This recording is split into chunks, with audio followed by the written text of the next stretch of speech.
and Frostpunk are. I give You're you just a fake nerd. I give you Civilization, but have you ever watched Yu Yu Hakusho? I haven't. No. So fake nerd. You're the fake nerd, dude, not me. I have my own nerddom that I would lean into. I'm trying to think of You other do. It's true. Gundam Wing, G Gundam, Yeah, I mean back in the day, you Zoids. know. You ever get into No. Zoids? No.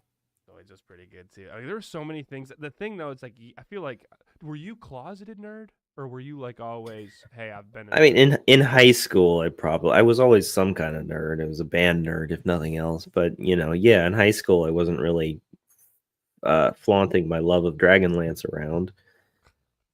See, I was full on closet nerd until it was like probably college. And that was my way of getting you to talk while people come into the stream. What's up, everyone? See, we've been going for a minute. Uh Believe it or not, first person here today is Casey. If you're what's up, Casey? If you're tuning in, let us know who you are because we only see Facebook user on this side. Let us know how you're doing. Let us know where you're at. I'm excited. Matt's not here today, so that's why I'm excited for today's show. That's just I get to talk the entire time and answer questions, and Evan gets to draw and make fun of me.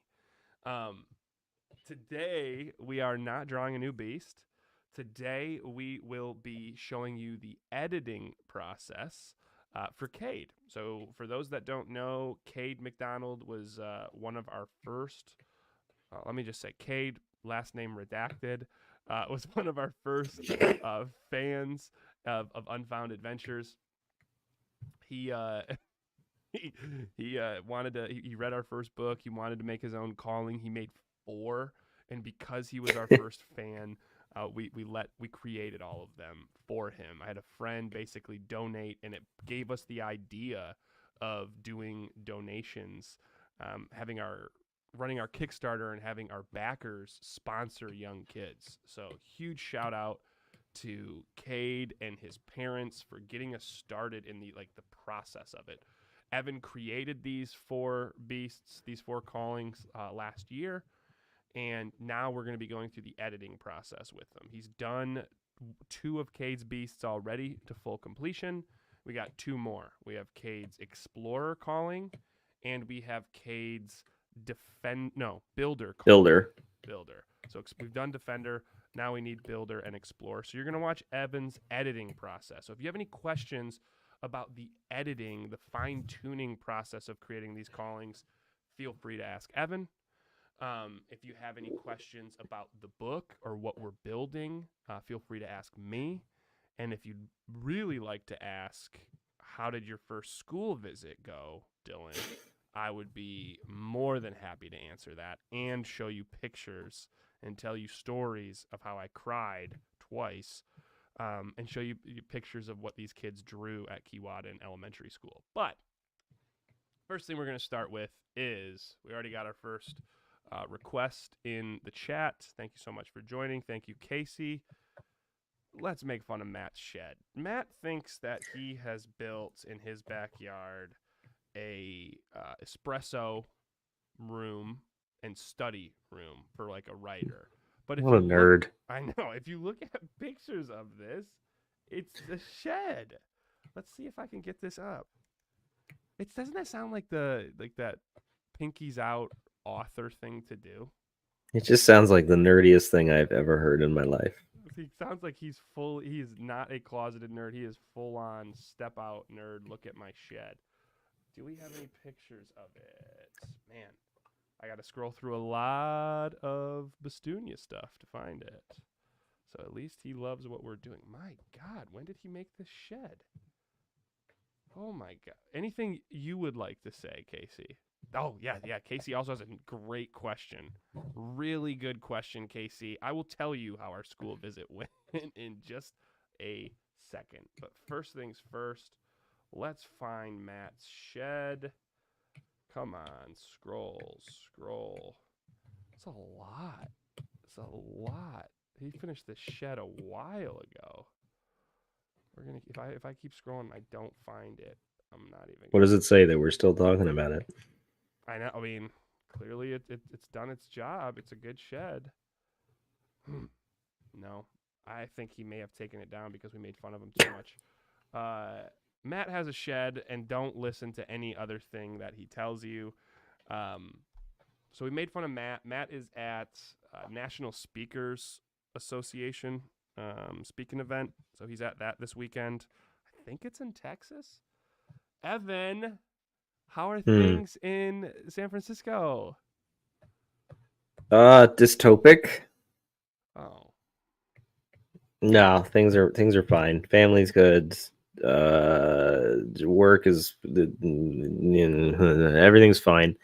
Yeah, I don't know. We're looking at a whole lot of industry layoffs and a city that doesn't really know what its purpose is anymore, and our downtown is slowly disappearing. Otherwise, things are great. Can't complain nice. unless you twist my arm. I don't want to. No, no, no, no. Please don't twist your arm. How are things for chapter 3 going? What's been your most enjoyable part of chapter 3 when it comes to the drawing process? Good. I think actually the most fun part so far has been the actual training. I mean, things like, Artie and Joan running and doing push-ups and pull-ups. There's like a physicality to it that has been fun to work with. There's one scene in particular that I have been avoiding finalizing, and that's where James kind of does his show-off routine on top of Maji in midair.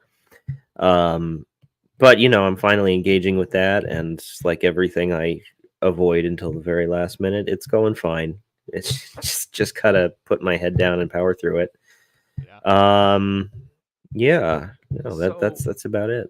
so for those that are curious, chapter 3, we're changing the name, was Follow Ground, and then we realized we're really trying to reach these young kids. We're changing it to training grounds. It's going to have kind of like that really light training motivational moment. And then we are going to put a bit of flash in there. We want to make sure we're bringing these callings in more. We want to make sure we're showing off James and what he can do. He's the hero of Bastunia, right? So there was a flashy moment kind of in the last chapter. There's going to be a flashy moment as James, the almighty teacher, tries to flex his teaching muscles. I'd be curious there before we get to the school visits. Evan, like, do you feel? Because I get it, right? It's like like this big scene. Is what gives you pause? Is it creating something that's like really flashy and like action packed, or is it more stuff that has like a lot of callings in it? Is it more the callings, or is it more of the action that like has been, or neither? No, so it's not the action because I like that part. I like the it's a lot of people would probably balk at me calling it choreographing, Mm-hmm. but it very much is. Like even with comics, you approach it from kind of an animation mentality to determine the right staging and all that. But no, I like that part, and I like the dynamism and the movement and all that. What gives me pause is I just don't have the confidence with the callings as I do with like the humanoid characters. Yeah. Um, because yeah, I've drawn James and Joan and Artie 100,000 times at this point, but every time I have to draw Kali and Kazi, for instance, it feels like I'm having to relearn what they look like and how they move and all of that. And really, that's just like um, because they're unique, Mm-hmm. original creatures that I haven't really studied in the way that I have people and characters. And so even having invented them, having to reinvent them in different poses and expressions, in every single panel can really slow things up, and I'm probably more of a perfectionist than I need to be. But Gotcha. it's kind of like the old animators when Disney was getting ready for Bambi or the Lion King, for instance. They would literally just, I mean, for Bambi they brought a deer into the studio, and they just had all of the animators sit down around this deer and draw it for hours and hours and hours every day leading up to the previs work for the movie. So it's a really important part of the step that we don't really have the advantage of being able to do because these are made up creatures. Mm-hmm. Um, Can't bring a foo dog into your house. Yeah, exactly. You get the idea. You know what I'm saying. So for you, is it more of just like, all right, you either got to imagine what it looks like, close your eyes and try to like visualize it, or is it just continue to draw it, and you'll just get better at it? I mean, both. Yeah, you could continue to draw it is valid enough. Mileage will always get you there, but it also needs to work. I can't just spend all my time doing scratch drawings of Yeah. these beasts. They need to work. They need to be able to function. They need to feel like they belong. They need to feel real and weighty and solid and believable more than anything. And so that can be easier said than done. And the biggest challenge around that I actually face is making sure they're not feeling stiff, Mm, because I always want them to feel like living characters as much so as Joan or Artie, and that can be tough for a lot of reasons. You know, they don't have humanoid features that you mm-hmm. can use to express with, but even just their body language, all of this can lead to, characters that feel excessively static when they shouldn't. Do you feel then drawing something like we're doing right here with Cade's Explorer Beast becomes a little bit easier than others because he's more humanoid? Yeah, there's a lot to like the body language and posing and acting here that I think speaks for itself in a way that posing a creature that's based on the body of a lion, for Mm-hmm. instance, it's more difficult to achieve. Now, again, it's not impossible. We've all seen The Lion King. We know exactly how expressive Scar can be, which is extremely. Mm-hmm. But yeah, it's all part of like an iterative process to get there, and we don't always have that luxury.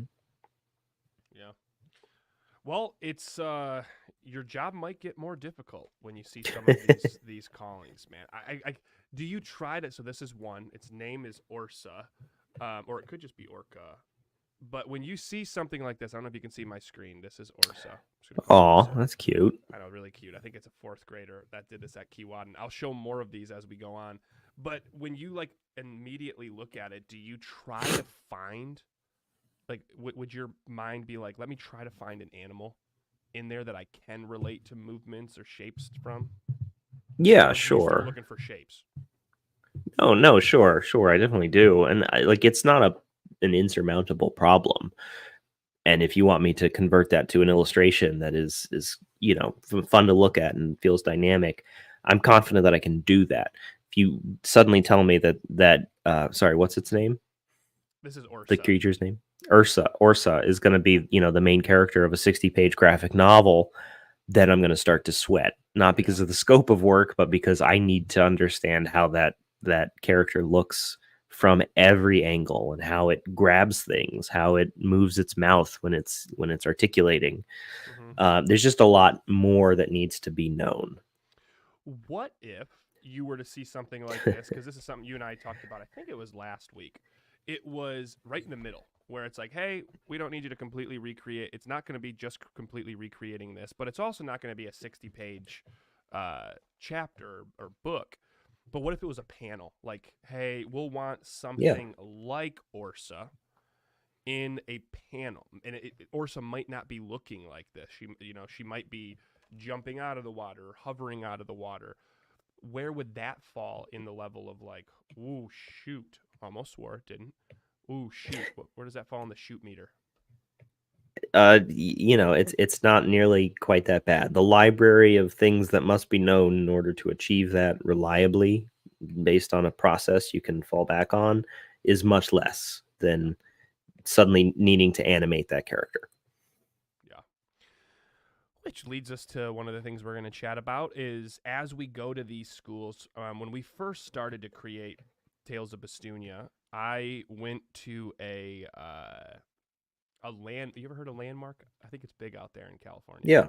Yeah, so I went to a The Landmark event. theater? No, Landmark, Oh. the like personal growth thing that you people do for a weekend. It's like based off of Oh. the EST models, and it's become your best self and Like understand the Sigma limiting beliefs. 6? Maybe No. I have no MIT idea what that is. MITT. So it's basically these personal development weekends where you go Okay. and you kind of have your mind effed with, and you kind of break yourself down to build yourself back up. It's called MITT Landmark. Werner Earhart used to do this. He's the one that kind of started. You'll see this a lot with like Tony Robbins events where you kind of like Hmm. break down beliefs that you're having, kind of like a camping retreat. No, it's not like a camping retreat. It's like you go in these. It's in like a room like where everyone has like seats and chairs and there's a presenter at the front and they walk you through a bunch of these and a lot of times you're not supposed to go to the bathroom. It's weird. It's hard to describe it without it sounding somewhat like a cult. Um, Yep. which could also be a camping retreat sometimes. Anyway, I had a friend that went to it, and of course, at the end, they're like, "Who do you know that should do this?" And that's how they build their business. And I had a friend talk to me about it for a couple of years, and I finally gave in and said, "You know what? Whatever, I'll do it." And thank the Lord, I signed up. Right, so I was always like, oh, "Okay, I got to go someplace down in Detroit. I guess I'll go." And thankfully, COVID hit.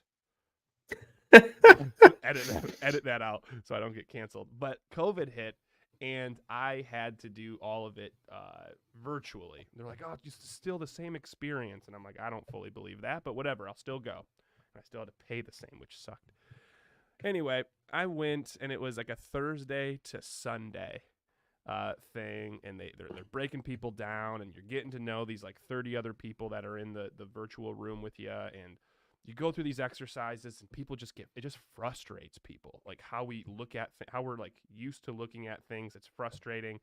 So I decided to multitask, and anytime someone got frustrated and it pushed back on the presenter during the weekend, I pulled up this Google slides that I had, and I looked up mythical creatures. And I'm like, these are going to be the mythical creatures that we're going to use in Bastunia. And I had probably 300 mythical creatures. And I'm like, I'm going to give this to an illustrator one day. And he's going to be able to look at it and say, or she, it was Evan, and say, okay, I can make something out of this. And this is how we would build the mythology of Bastunia. We see that with Magi, who's based off of what? Evan, do you know? Periton. Periton Periton. in Roman mythology, I believe. Um, Kali and Kazi are based off of foo dogs, or Buddha lions, some people would call them in Chinese mythology. Naku is actually based off just clip art that I saw somewhere, but I thought it was cool. It wasn't. I don't think it was AI generated.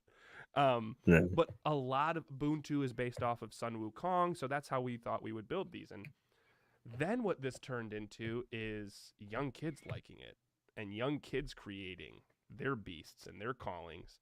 And we had the interesting idea of, why don't we take these young kids' imagination and creativity and bring it to life in our comics? So what we're going to start doing as we go to these schools is we're having kids create their callings. Let's see if I can find another one. This one is called, I think you'll like this as a Star Wars nerd. This one's called Gonksmick. And this is what the kid drew Yeah. for his calling. So we will be able to take the inspiration of young kids, give it to Evan, and instead of using mythical creatures, it will be drawings made from these young kids, specific right now in Keewatin. So I bring all that up to Evan so he knows that some of these will be making their way to pages in the Tales of Bastunia in the years to come. How do you feel about that, Evan? Sounds like fun. uh, it would be a lot cooler as a camping. No, it does. It's always fun to sort of apply this kind of stuff to help kids bring their vision to life. I do some of that here in the Bay Area. There's a group called Chapter 510 where they have field trips. Classes come in, classes from mostly underserved inner city schools. They come and the kids kind of co-write like a story together as a class in a creative writing workshop, and I just sit in the corner and I illustrate as much of it on the fly as I can. And then by the end of their trip, they each leave with like a printed version of their booklet. So yeah, I mean, I love that kind of stuff. I'm all for it.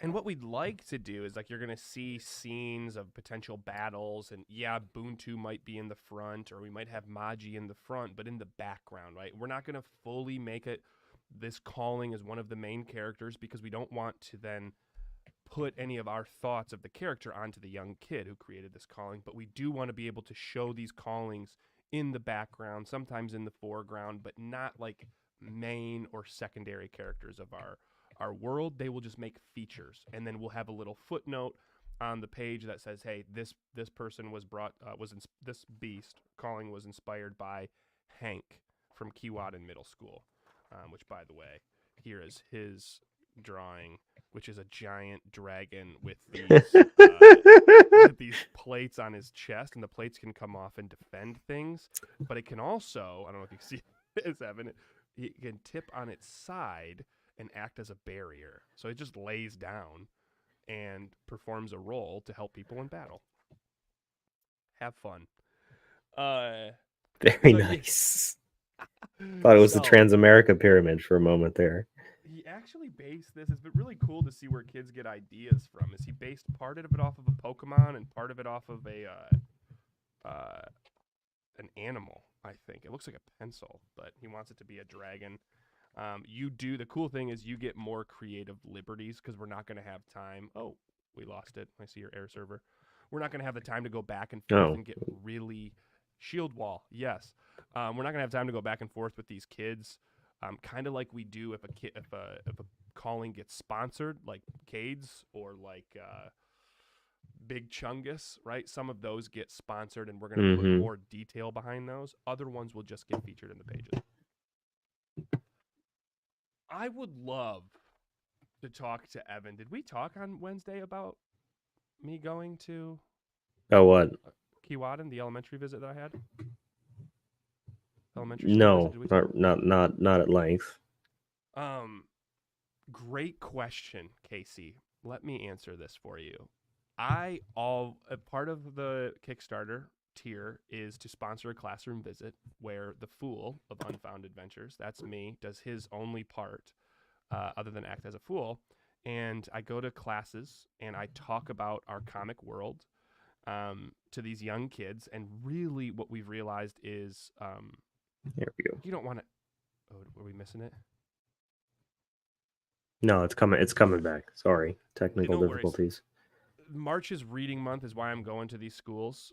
But in my opinion, I don't think kids want me to come in and sit down and read each page of my book to them. I want to make it interactive. I want to make this experiential learning. So we talk about the power of imagination and creativity.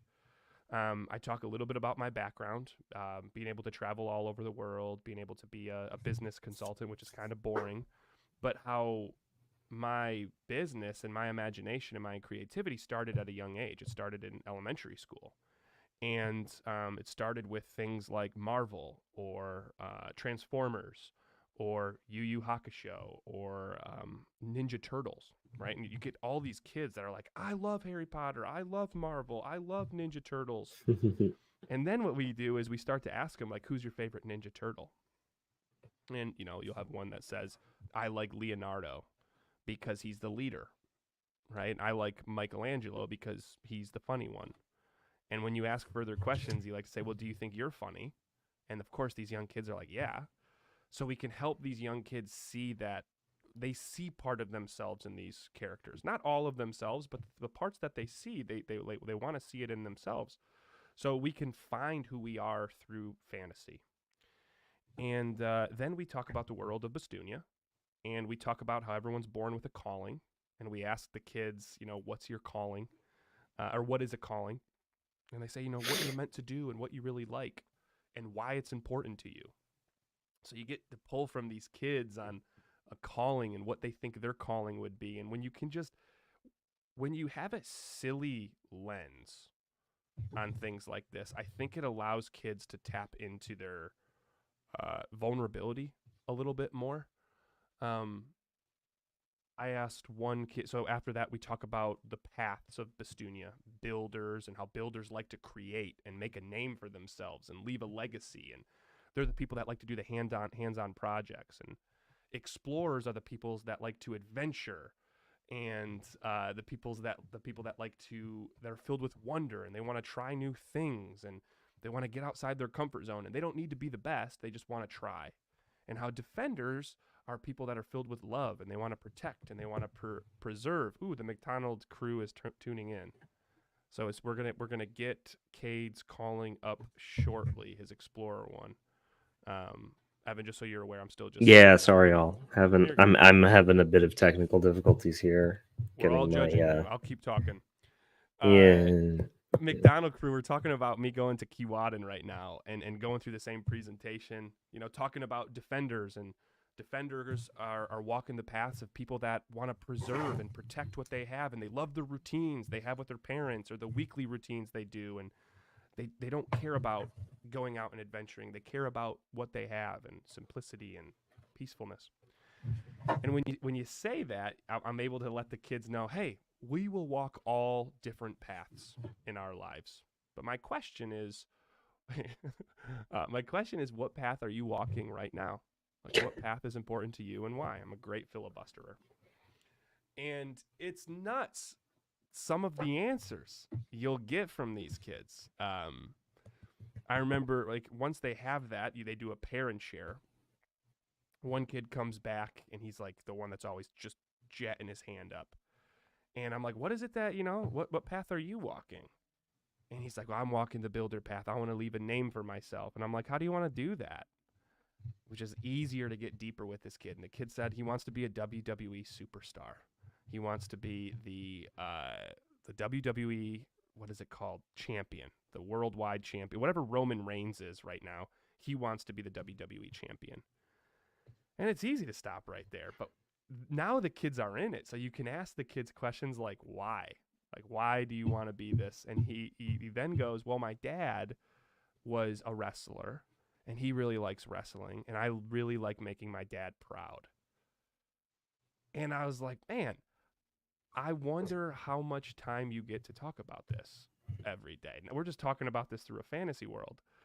One of my favorite stories. How am I doing filibustering right now, Evan? Very close. Awesome.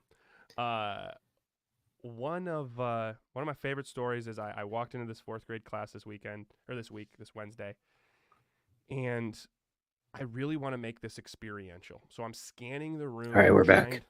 Boom. Cade, ready? There's your Ugh. Explorer calling. It's just a little Sorry, all. blurry. You're good, man. There we go. I'm trying to scan the room. I want to make sure each kid gets a chance to share, and I'm not just calling on the same person every time.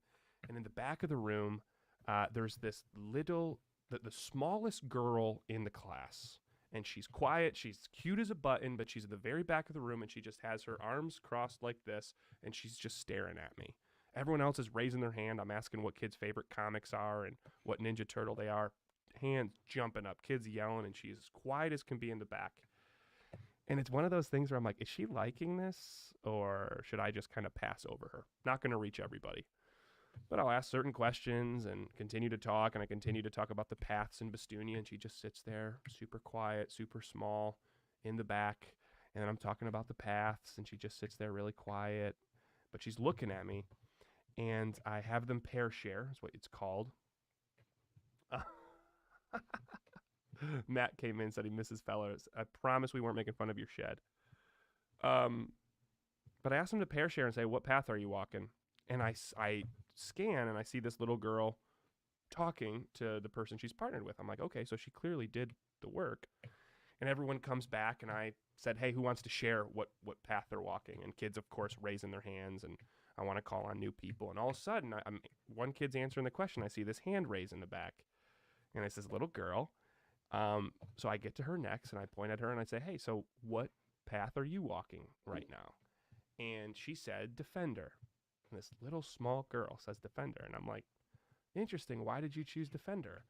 And she goes, well, my great-grandpa was in the military, and he fought for the people he cared about in our country, and I want to be like him and protect the people that I care about in my life.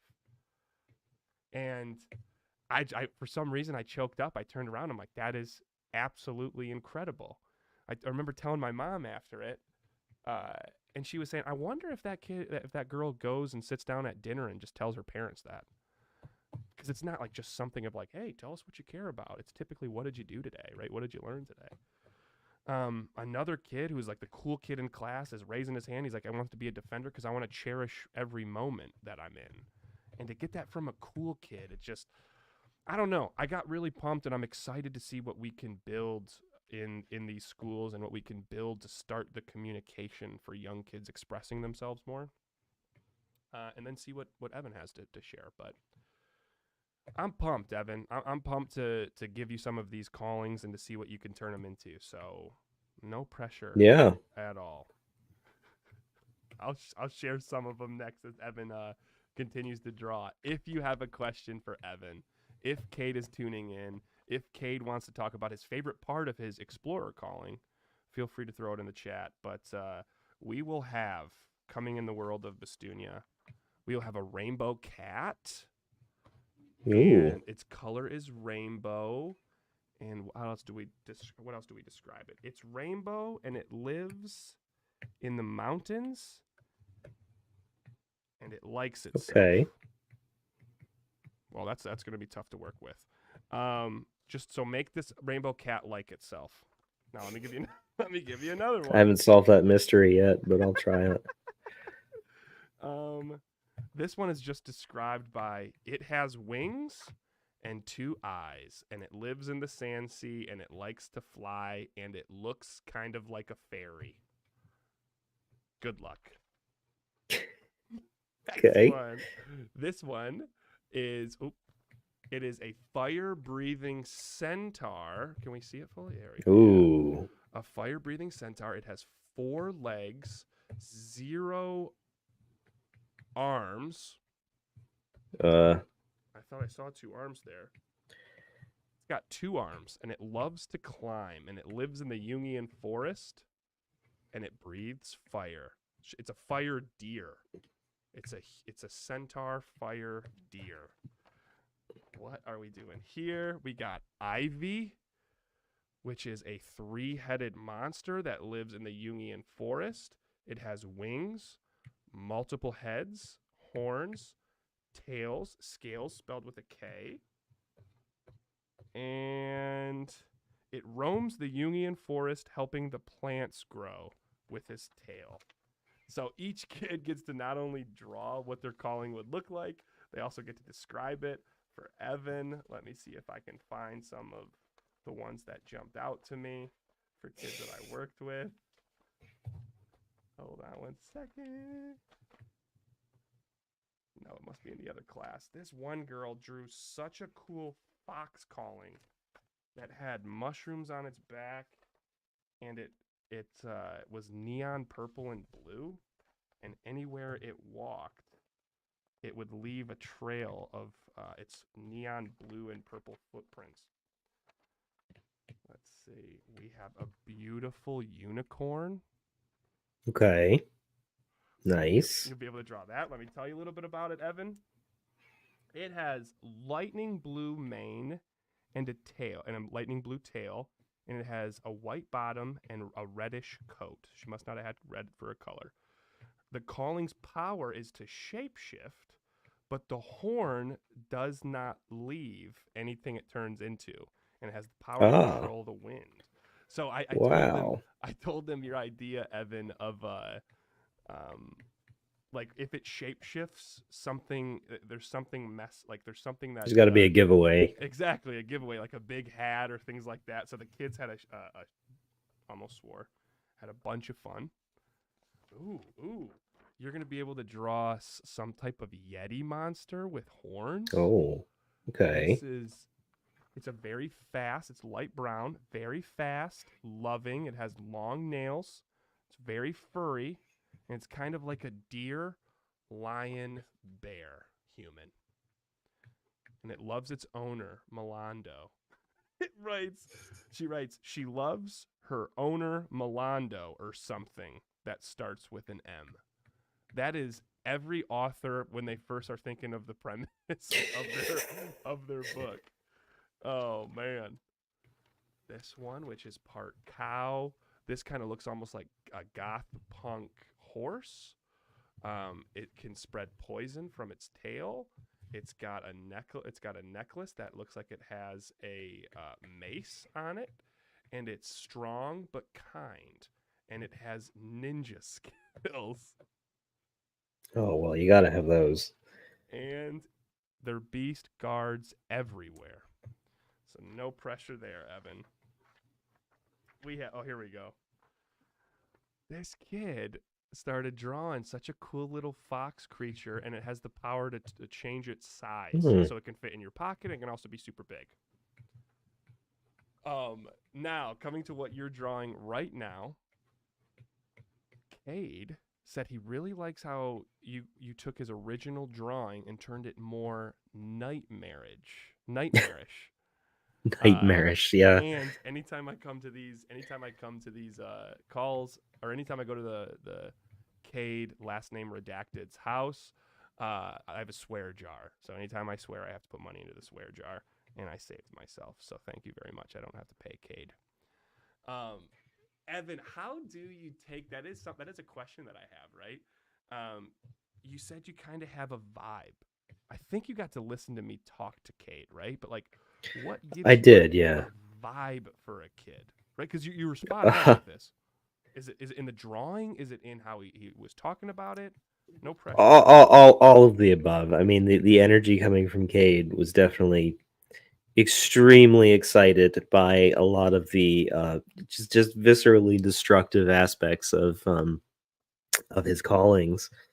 And he, I think where I was getting the most, where I was hearing the most fun was really in devising more ways for them to be interestingly lethal or interestingly capable of severe bodily harm and terror. So, I mean, nightmarish was definitely the vibe that came out of that, but it also came from a place of we hadn't really established the role that some of these like sponsored beasts were going to play in the world.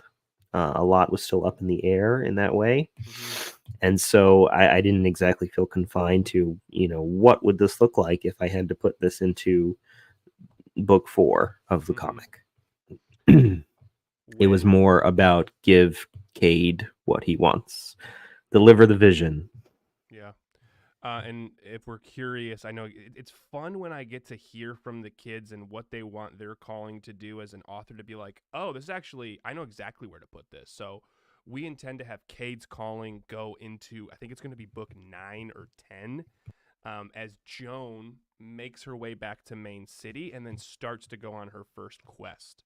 As she goes on this first quest to the Water Temple, she's going to be on this giant calling that basically acts as a bus that takes people from Main City to other places of Bastunia.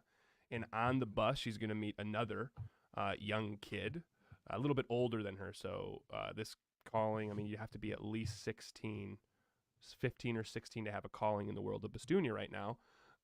This 15, 16-year-old kid is getting ready to go explore the temples of Bastunia, and he's going to have his calling next to him. He's going to be looking for a specific figurehead in the world of Bastunia that actually shows her face in one of our short stories from our first um, Kickstarter.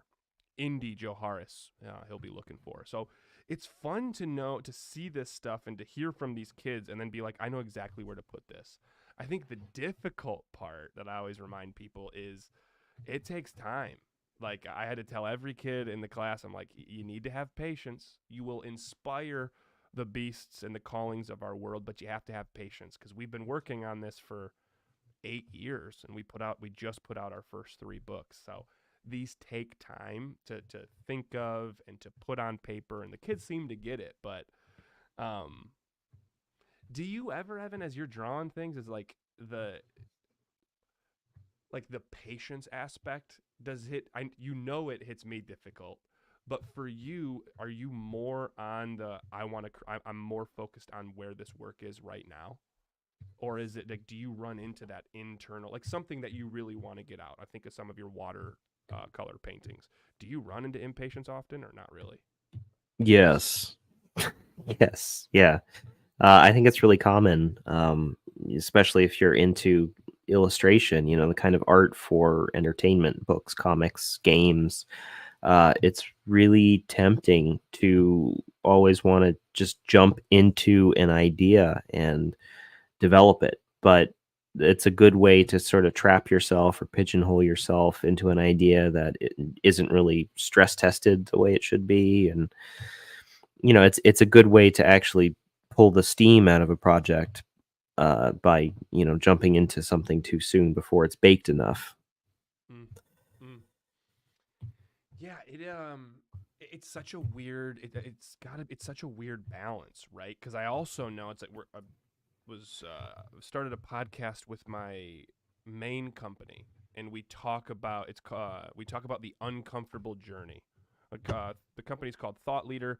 We interview a bunch of people that have done a bunch of things. Today, I spoke with a music producer and a DJ that's flown all over through the East Coast and part of like mid America. He gets flown out to shows and festivals and things like that. And my goal to talk with these people is to, of course, hear of what they're doing and what they can teach us.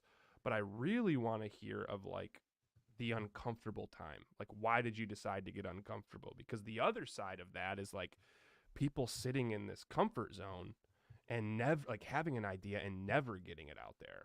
Right. So it's like, I get that it's almost like this balance of jumping in too soon and then never jumping in at all.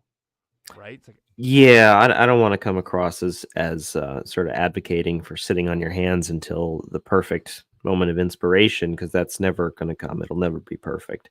It's more that at the point at which you're pursuing something like this mm-hmm, professionally, or for your main source of income or anything like that, what you need more than anything is not inspiration. mm-hmm, That's important, it's critical, but what you need more than anything is process, because what you're doing, it needs to be reliable. You need to be able to rely on it. If you have a family that's depending on your income, they need to be able to rely on it. And the only way that's going to happen is if you can develop a reliable process for yourself to fall back on, even on those days when you are just not feeling it.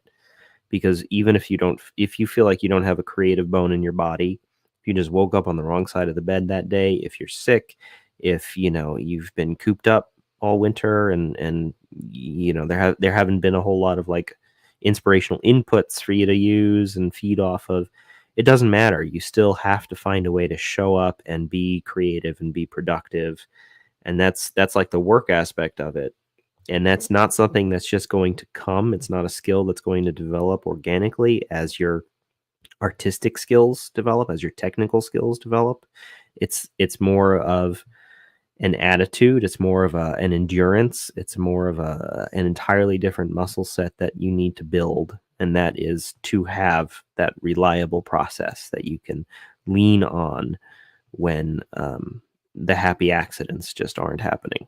yeah, you can't just constantly hope you're going to wake up and be like, all right, inspiration, come on, hit me. Exactly. It's more of building the right foundation to fall back on things. And then it's because it kind of comes back to that adage of like fools rush in, right? It's like you're going to rush in right away, but you're not going to be able to set yourself up long term for something like this. Yeah, man. Do you have? I want to get to a question for you though. Coming back to this uncomfortable journey, it's like, what were those early uncomfortable moments for you as an illustrator? I remember talking with Ace on Earth. His name's Austin, but he was saying, because he's a DJ, he's like, man, when I first started and I'm putting things together, he was playing at this like at the show or at this like small little venue, and Yeah. as he was playing, he said someone went to the jukebox and turned and requested Drake and asked them to turn it up louder than the DJ that was playing. So he's trying to play Wow. his music and have someone, he's like, it's uncomfortable, but he's like, I just knew that I wanted to be a creative. So as you think of your own uncomfortable stories of the journey, I thought, really good idea. I don't know, this could be Darren, but this could be an idea moving forward because we had more kids' callings get sponsored.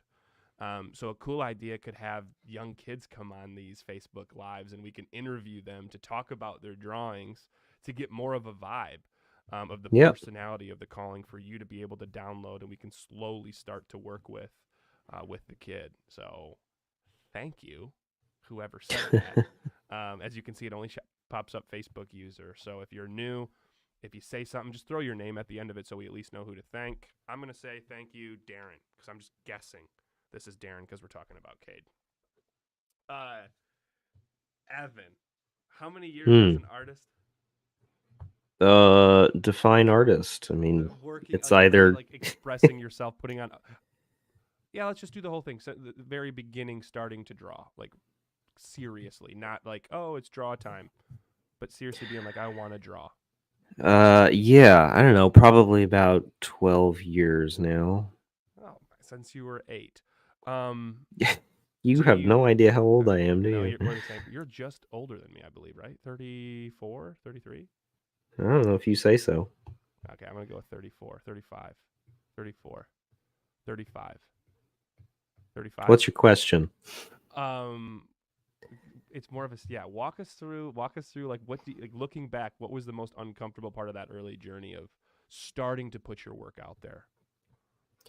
Thank you, Raylan. Um, well, I should probably preface this with the fact that I was a cook for about 6 years.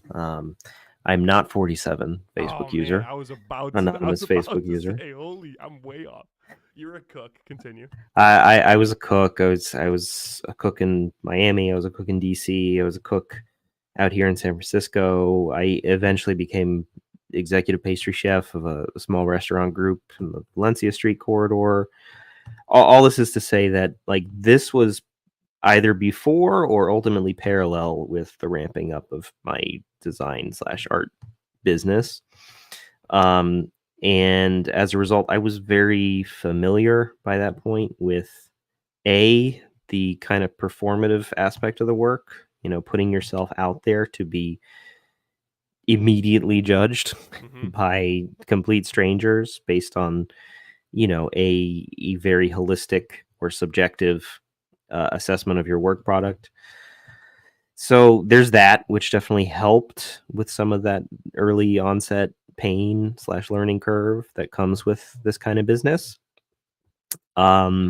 But also, I have forever been dealing with a uniquely difficult personal family situation that has made it challenging to reconcile this kind of work or business with personal relationships. Mm-hmm. So that has made it exceptionally difficult. So Mm-hmm. I'm unclear where exactly to draw the line there in terms of what is actually comparable with like a normal experience. Mm-hmm. But those early pain points were definitely very much focused on reconciling what I wanted to do with what was expected of me or Mm-hmm. needed of me.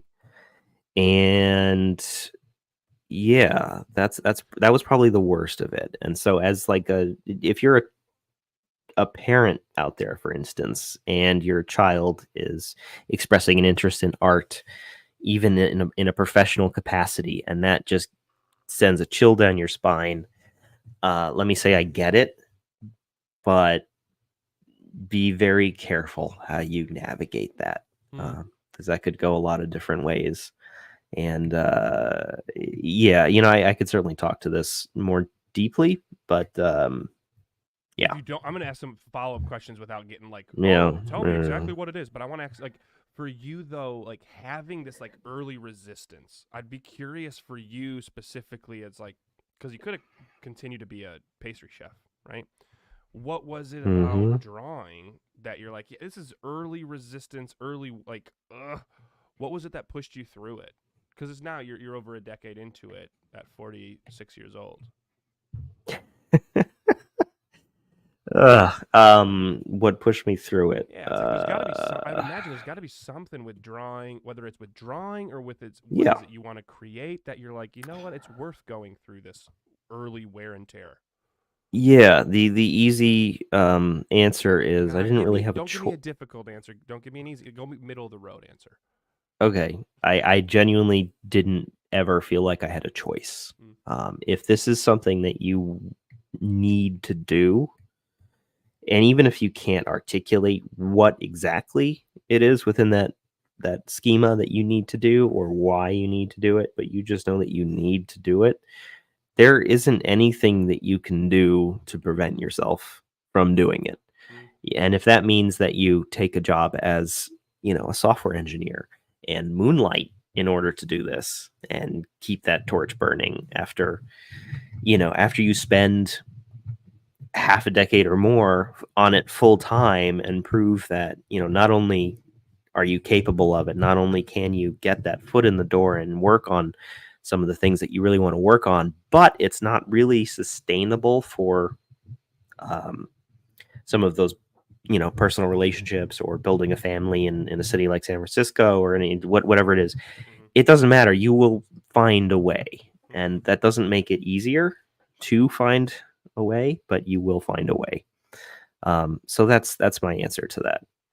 Yeah, where it almost sounds like it's like this deep calling, if I could, where you're like, Uh-huh. no, I'm gonna do. I'm like, I'm called to do this regardless, and you find a way to be creative within it. Yeah, Yeah, this is because true. there's a side note. Casey said he would be so proud if his daughter told him that she wanted to be an artist. He would also be terrified because she's only one, and if she knew that, she doesn't know that vocabulary yet. Thank you, Casey, for being here. We appreciate you. Man, hearing that though is so true because there's times where I'm like, I don't have to make this. Actually, my 9 to 5 supports me and my family, and I would have more time to unwind and maybe double down on my 9 to 5 and get different promotions to make more and not put time towards this. I just have this weird innate calling again, not to use it's the only word that's coming up to be like, this is what I want to do. And there's times I feel like I am beating my head against a wall. I don't get to do the fun, sexy stuff of this. If I were to use another Bastunia term, and please, I don't want to project onto you here, Evan, but if I think of the builder path and the builder types, you and Matt are much more of the makers, right? Of like you're making this, you're putting this artwork together. Matt is making his origin novel, and there's a lot of times that if I was a builder path, it'd be more of like a strategist where it's the admin stuff behind the scenes, putting together backer kit stuff, Kickstarter stuff, talking to the schools, saying, hey, this is where I think we're going. Um, Less so of making it, but I still feel like the time that goes into it. I mean, there's days I'm like, Jesus, it's 9.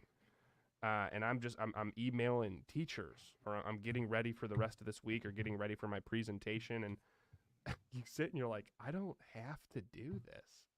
Um, but wanting to anyway. It's like it's this weird, almost like invisible force that pushes you to do something. Yeah.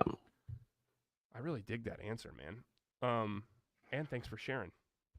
Mm-hmm. Although Casey's here, he can thank you. He'll put it in the chat. He's gonna say thanks, Evan. Man, no, I appreciate this. We got 8 minutes left. If there's any last questions, feel free to ask. I am going to I think I've already asked you this question, Evan. What path are you walking right now? Do you feel mostly right? Where obviously you're probably walking multiple, but which one do you feel is like the largest path you're walking right now? Builder. You think so? What about Yeah. a build? What about the builder from what you know of it resonates with you? I don't know. I guess I'm kind of conflicted here, and I feel like I've said this as well, but I'm at a interesting point in my life where I am um, very much acting as a defender, if you will, for things which I feel are extremely important to me. Mm-hmm. Um, and so, there's that, and definitely being the parent to young children, the impulse to just say defender as a matter of course is there. Mm-hmm. Um, but I don't know. I mean, more than anything, I'd rather not think of what I do as defending like certain kind of future for my children so much as building one. Mm-hmm. So maybe that's where that's coming from. Yeah. And I would imagine what you're talking about here that you're really passionate about defending is I was trying to make a joke of something that it isn't, but it's clearly it's everything that's going on with AI art and wanting to defend, like preserve the beauty and the creative minds of the people that put in the actual work. Um, I'm gonna get a little. Is it cool if I get a little philosophical for the last Yeah, 6 minutes here? you do Um, you. would I be correct in saying that it's this pull of defending the state of where we're at along, and on one side, and on the other side, it's just continuing to create to show what's possible for the next generation. Do you feel it's a pull in Yeah, between there? that's fair.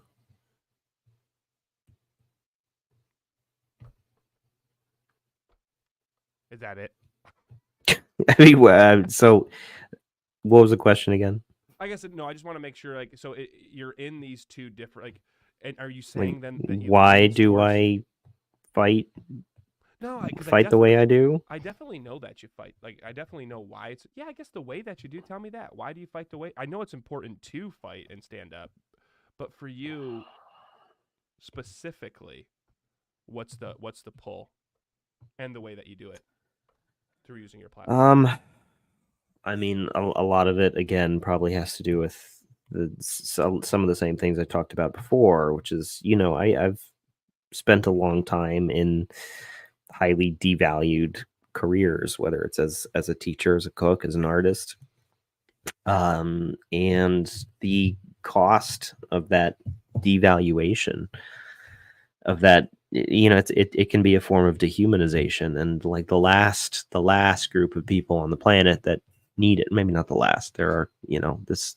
we are just talking about art, but one of the last groups of people on the planet that need more reason to be stigmatized, dehumanized, devalued, or have their craft taken for granted is the creative class. And a lot of that comes from some really weird public perceptions of what it means to be an artist that are kind of coming to light over the past 18 months or so. A lot of it comes from an apparent resentment of the creative class that seems to be coming to light over the past 18 months or so. Mm-hmm. And a lot of it comes from this strange sycophancy of big tech in terms of service overreach, and a misunderstanding of the value of our own personal data. And I don't know, there's a lot of ways I could approach this argument, either as an artist, as an engineer, an employee of a company, um, that may or may not be tangentially involved in this whole stuff. But yeah, I mean, if you really want my thoughts on it, I'm most active on LinkedIn, I guess. But be prepared to find some polarizing arguments against generative AI and the means by which these statistical models are trained. But Yeah. my whole angle here is it's not really helping, and the people whom it's hurting are not being listened to. Yeah. Yeah. You're saying generative AI is not really helping, and the people that it's hurting.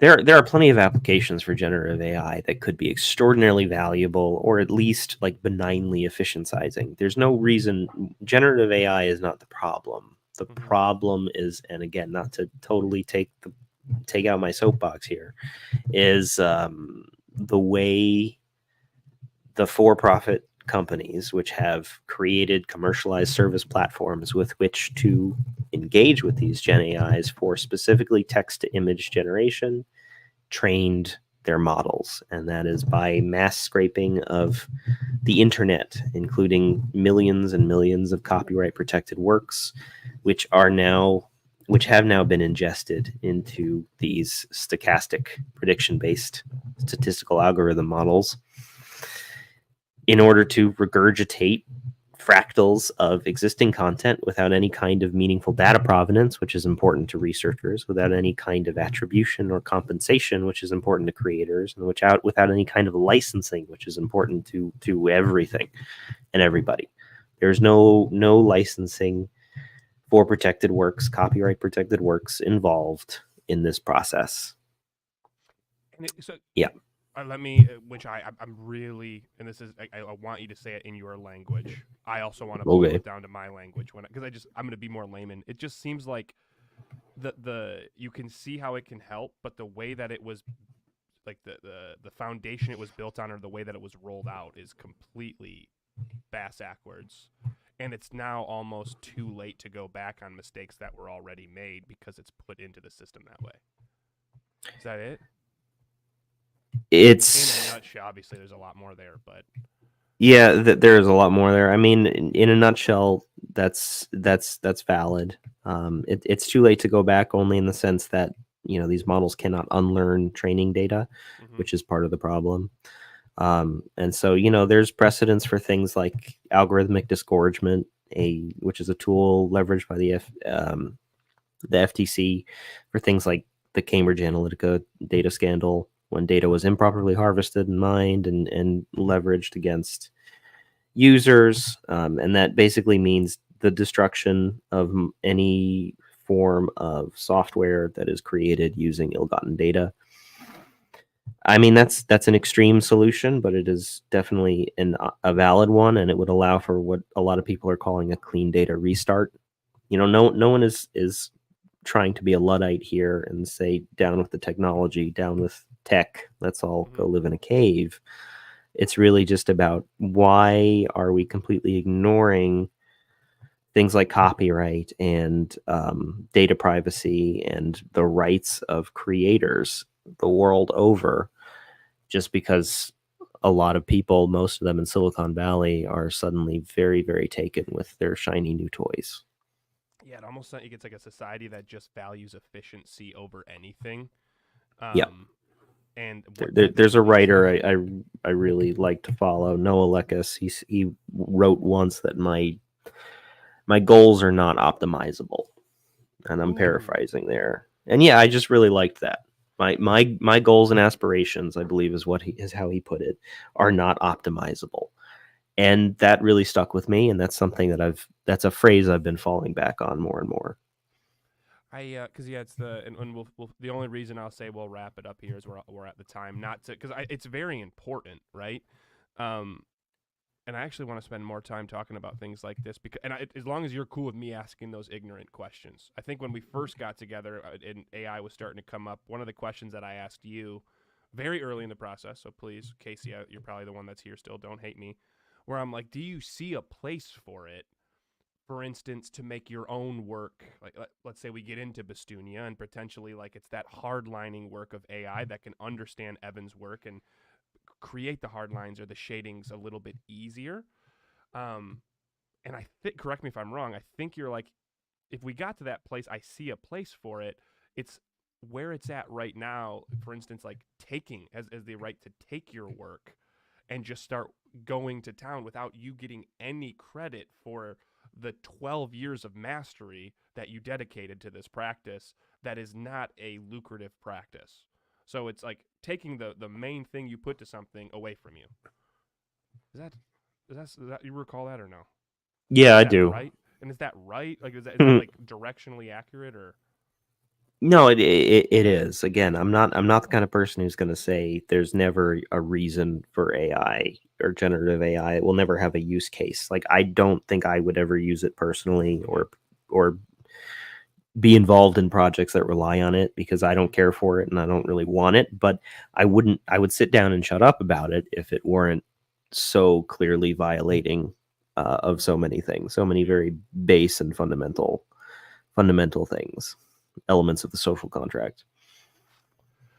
Cool thing is, in my opinion, any glass half full here, yeah, I think it blows, and you'd hope that you look at any movie, and when people take advantage of a specific thing in society, even in the moment where they seem cool, at the end of the movie, the light is shown on them to be the bad guy. So one can only hope, 2-3 decades from now, people look back and be like, "Whoa, these companies sucked," and the true good guys of it is going to be these creatives. And I know that's only nice in a story sense and not the rest, but all I know is I just appreciate the work, and we will continue to do our best as close as we can to pay you your worth. I know we're still low on that, but it's like, and really what I mean by that is I see paying and money as an exchange of energy.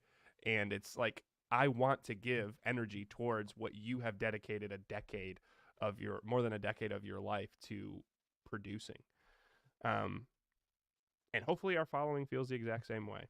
that's my last notes on today. We've been an hour and 4 minutes. Any last words from Mr. Winston himself? Evan, last name redacted. Nope. We'll leave it with Casey. That's got to be Casey. We're going to leave it with Casey. Down with the sickness.